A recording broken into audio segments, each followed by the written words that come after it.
Welcome to Tile Choices Podcast, the podcast where tile meets creativity and craftsmanship. Hosted by Bruno and Maria, we're diving into the world of tile, from the latest design trends and must-know installation tips to product insights and real-world experiences. Whether you're a DIYer, interior designer, or seasoned contractor, there's something here for everyone who loves transforming spaces one tile at a time. So grab your coffee, put on your headphones, and let's talk tile. Because at Tile Choices, it's more than a surface, it's a statement. Welcome back, Bruno. Today we get to talk about one of my favorite tile categories because it feels almost like jewelry for a room, Waterjet marble mosaics. Ah, yes. These are the ones people see and say, how you make this shape? Because with normal cutting, you do not. Not like this. Exactly. The basic idea is pretty straightforward, even if the technology is not. A computerized machine uses a very high-pressure stream of water mixed with fine abrasive particles to cut through stone. And because it is so precise, you can get curves, tiny corners, floral outlines, meanders, arabesques, all those shapes that would be really difficult with traditional cutting. And that precision matters. With standard tile cuts, you are often thinking straight lines, squares, rectangles, maybe some simple shaping. Waterjet lets you do softer lines, tighter detail, custom forms. It can cut marble into pieces that fit together like a puzzle, very, very exact. That's why they read as so artful. You're not just seeing tile, you're seeing pattern made from many small pieces. And one detail I love from the source material is that after the pieces are cut, they're collected, cleaned, dried, and then assembled by hand into the final mosaic. So there's this beautiful mix of technology and craftsmanship. Yes, machine for precision, hands for the finish. This is important. People hear computerized and maybe think cold, industrial. But the final result is very human. Somebody has to put all those little marble pieces together into the final design. And that hand-assembled quality is part of why Waterjet mosaics feel refined. They have movement, even the geometric ones feel softer somehow. I agree.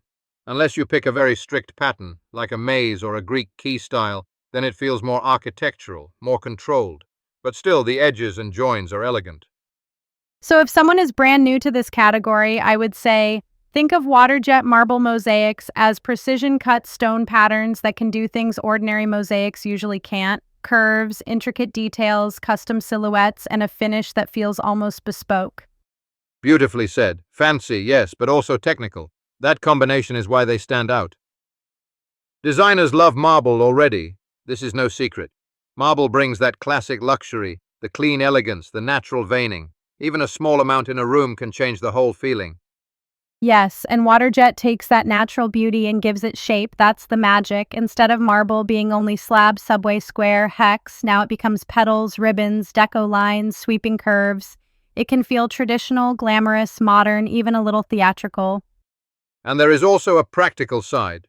From the source, one advantage is the cutting technique uses as much of each piece of stone as possible, so there is less waste than people might expect for something this detailed. That makes designers happy, and honestly, it should make homeowners happy too.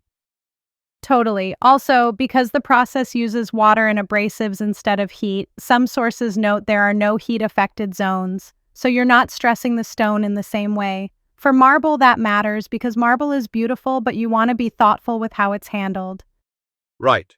Less risk of damaging the material during cutting and more consistency in the pattern. If you are repeating a motif across a wall or backsplash, consistency is everything. And then there's the mixed material side, which is probably my favorite design feature. Waterjet mosaics are not only marble, they can combine marble with glass, metal, shell, mother of pearl, moonstone, really special accent materials. This is where the tile becomes almost decorative art. A little brushed metal, a little shell, maybe cool gray marble, maybe black and white contrast. Suddenly the backsplash is not just protection for the wall, it is the feature. I always tell people if you want richness without filling the whole room with expensive materials, a Waterjet mosaic can do that. A relatively contained area can still feel incredibly layered because the material mix gives you shine, softness, reflection, and texture. But designers usually know when to stop. That is the trick. If the mosaic is already dramatic, maybe the field tile around it should calm down a little. That's such a good point and maybe a nice preview of where we're headed later. Waterjet is amazing because it gives you complexity. Good design is knowing how much complexity the room actually needs. When people ask where Waterjet marble mosaics really shine, I almost always start with bathrooms. Bathroom walls, shower niches, vanity backsplashes. These are ideal because you can appreciate the detail up close. Yes, and the source material supports this. They are often used on wall applications in wet spaces, and when installed and maintained correctly, marble waterjet mosaics can absolutely work in bathrooms, especially vertical surfaces, where you get splashes and humidity, but not the same standing water issue as some floors. That distinction matters. A vanity splash is such a good place for bold pattern. It's functional, but it also frames the mirror, the lighting, the whole little ritual of getting ready. And inside a shower niche, beautiful. It turns a practical recessed shelf into a detail moment. Kitchen backsplash is also very strong use. Short area, high visual impact. You can do a transitional kitchen with a soft marble and shell pattern, or something more masculine and structured with a stricter geometric mosaic. And powder rooms are made for this. They're small enough that you can be brave. You can go floor to ceiling on one wall and get that wallpaper-like effect, but with tile durability. This is where I like people to take a little risk, not crazy risk. But if you want florals, curved lines, dark marble contrast, a powder room is forgiving. Guests go in, they remember it. Statement walls are another big one. Not every room needs it, but when there's a clear focal wall behind a vanity, behind a range, in an entry moment, waterjet mosaics can anchor the whole design. And I like framed uses too. The source mentioned putting waterjet inside a picture frame design. Very smart. Maybe you do calmer tile around it, then the mosaic sits in the middle like artwork. Or use it inside a recessed detail, which feels custom without covering a huge surface. Sometimes a small glamorous moment does more than an entire loud room. That is true. Good placement is everything. These mosaics do not need a giant area to make a strong impression. Now floors. People forget this. Waterjet mosaics can go on floors too, and they can be stunning.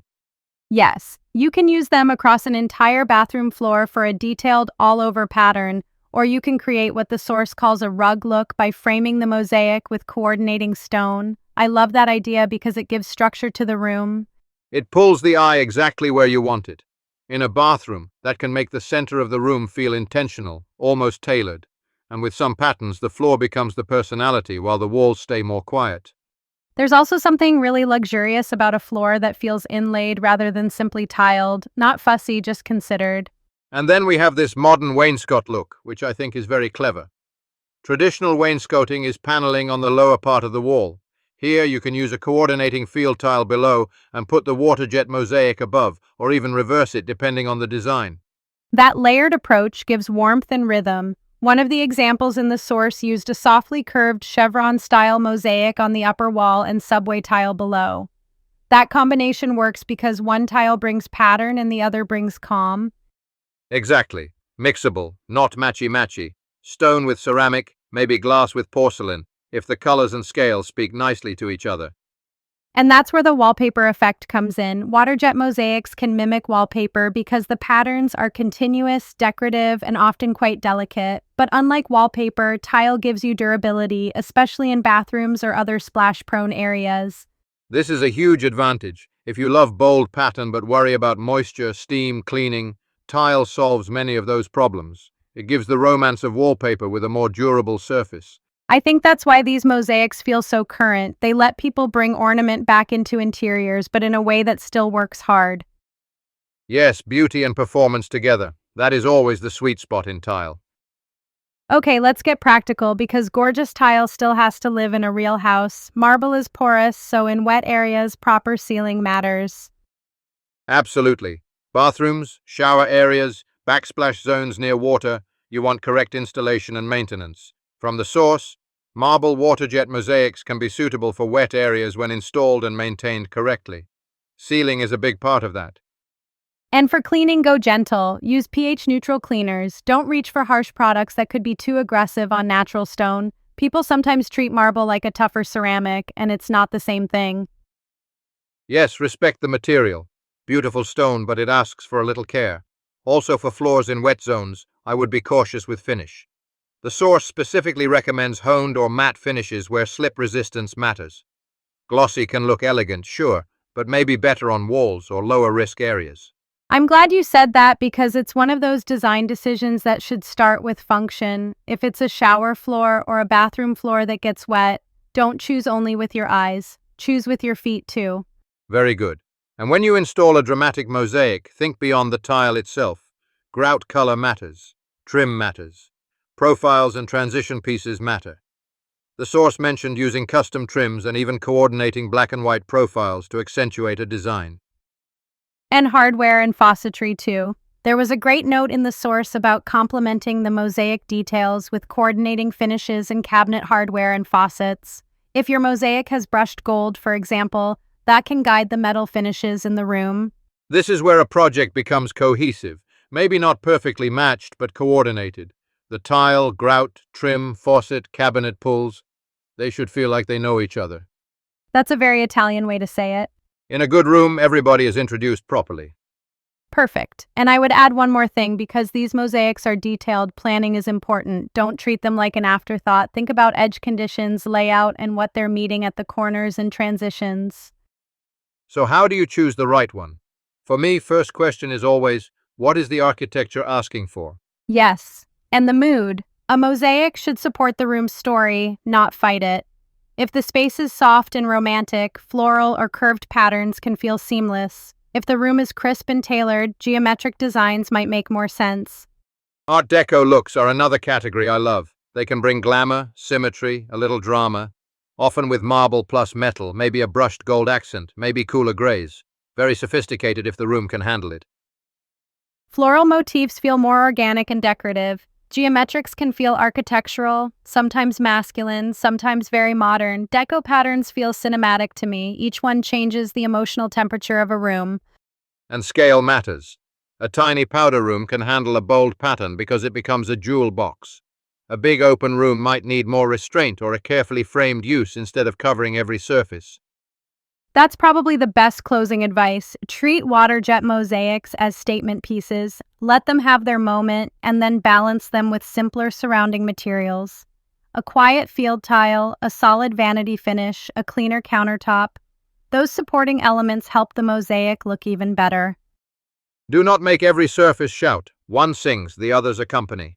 Oh, that's lovely. And true. Waterjet mosaics are special because they can bring beauty, texture, and personality into a space in a very concentrated way. You don't need to use them everywhere to feel their impact. So, if you are choosing one, look at the room, the light, the mood, the materials around it, and think carefully about placement. Then these tiles can be extraordinary. I think that's a good place to leave it for today. Bruno, this was fun. Always, Maria. And next time we find another tile topic to argue about a little bit. Perfect. Bye, Bruno. Ciao, Maria. Goodbye, everybody. Thanks for tuning in to Tile Choices Podcast, your go-to podcast for everything tile. If you enjoyed today's episode, be sure to subscribe, leave us a review, and share it with your fellow tile lovers. Got questions or a topic you'd like Bruno and Maria to cover? Visit us at tilechoices.com or connect with us on social media. Until next time, keep designing, keep dreaming, and remember, great spaces start from the ground up, one tile at a time.